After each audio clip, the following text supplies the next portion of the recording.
Okay guys, I'm here today with Samuel Nagai, huge honor for me.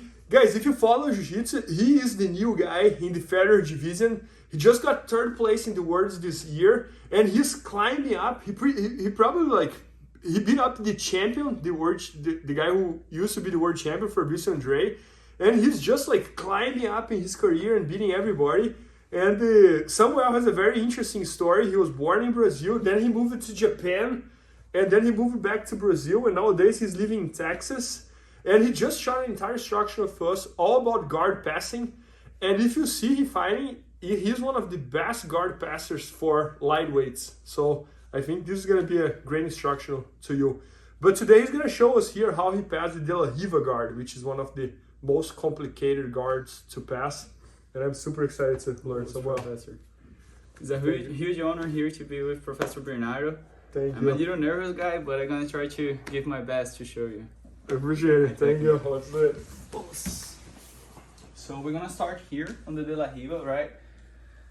The details I like to use is keep my knee in. If I have my knee out, it's gonna be easy to kick and break my base. So always I like to take my heel off the ground to make a little hard to my opponent. And he's gonna make the collar grip, right? Always when I break the collar grip, I like to break to the outside.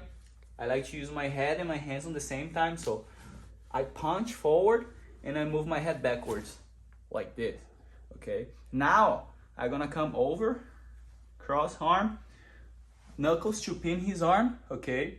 Now, sometimes if you have the pants like this, you can grab on the pants to control. But sometimes when you're competing, you don't have this grip.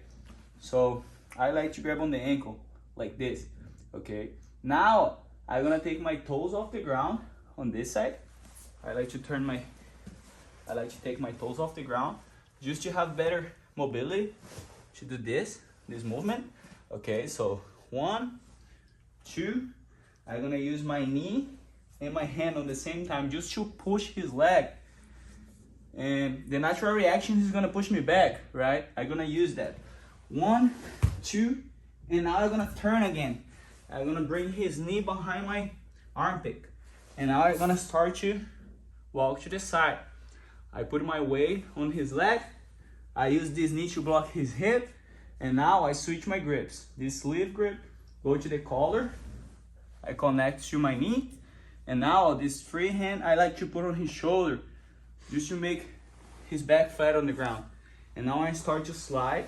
Oh, sometimes if he's grabbing my pants here, it's gonna be hard to break his grip. So I get the underhook. 1, 2, 3. Okay, and now I have the side control. So one more time. I'm here, knee in. I'm gonna break his grip. Poke, turn, pin. Grab on the ankle, take my toes off the ground to get better movement. Turn, come over, squeeze, switch my grip, push his shoulder down, slide, underhook, boom. And now I have the control. Oh, Samuel, I love how everything fits together and how precise you are on each step. So for example, just coming back again. So just to start, like this small detail that you use, keeping your leg pointing to myself instead of that makes a huge difference. Yeah. So just thinking about that. Because if your leg is open, it's so easy for me to kick. And also close the leg, it's almost like impossible to kick, right? Because I take my heel off the ground. If I keep my heel on the ground, I don't have a lot of pressure. And you have a better angle here to push. Yep. That's why I like to take and put my all weight forward. Good. And then when you break the grip, you almost keep like a punch grip with your left hand, and then I cannot move this hand anymore, right? Yeah. I like to pin like this, pinch. Yeah. And now I like to turn and use my knuckle. And my arm is completely stuck over here. And I have the control of your hip and your arm. That's awesome. And I have my free arm here too. And then the other thing you do as well that I noticed, the way you put my right knee underneath, it's not like underneath your armpit, it's almost like around the side of your back. It's so hard for me to move my leg. Because I'm using the other leg to bring on your hip to turn like 1, Yeah, like this, I'm completely stuck over here. Like, yeah, there's no way I can move towards you anymore. And then you just keep going, right? And then I love it, what you do with the underhook on this arm. Like 1, 2. The underhook I like to do when the guy grabs on my pants.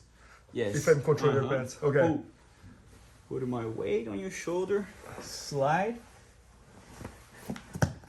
Sometimes you can do the gable grip. Yeah. And now you start to push and get on the side. And it's amazing like how you ended up with my both arms open, you know, like, which is like the best side control you can reach, right? Oh, that's incredible. Thank you so much. Yeah, I love like how everything is so precise. And I think like for your weight division, if things are not crazy precise, it just doesn't work because everybody's so flexible. Yeah, that is true. So fast and how did you learn like this type of guard passing? Like you were always the type of guard passer. You always tend to do more guard passing than guard. How was the process there? On the beginning, I was doing like more guard, but me and my brother always we were like drilling a lot. But afterwards, 2017, I get hurt, my low back, and after that I start to work like just passing guard. Because when you play guard, sometimes you get smash and get worse. Good. And after that, I was working a lot with drills of leg drag, studying a lot with my brother, and now I like to do like this. Yeah. Oh, so how is Jiu-Jitsu in Japan? Like, I've been there also when you filmed with Sakuraba for BJJ Fanatics, and I was really impressed about how many Jiu-Jitsu schools there were there and this and that. So how is the level over there? Like the level is good, cause you know in Japan like they work a lot, so they focus more like on technique and drill than roll. Good. So on the regular class, they do like 1 hour and 30 minutes, and they roll like just 3 rolls of 6 minutes. So the whole class is more so technique. It's like, that's different. Yeah. And you know, in Brazil, like a lot of people just like chip porrada. They show up late. Yeah. No, that's incredible. And then for how many years did you live in Japan? I was living in Japan for 8 years. 8 years? Yeah. That's incredible.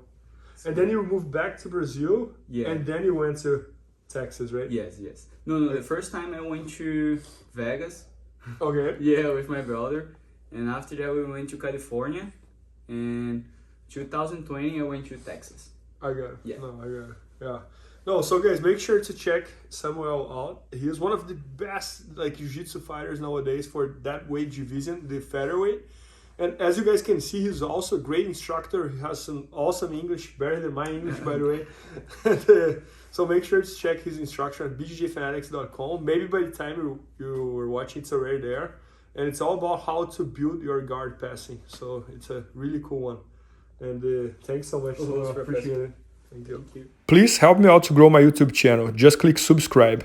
And to watch more videos, just click under see more videos. I hope you enjoyed. BJJFanatics.com. Use the promo code YouTubeFaria to get 10% off any instructional video. Improve your jiu-jitsu faster.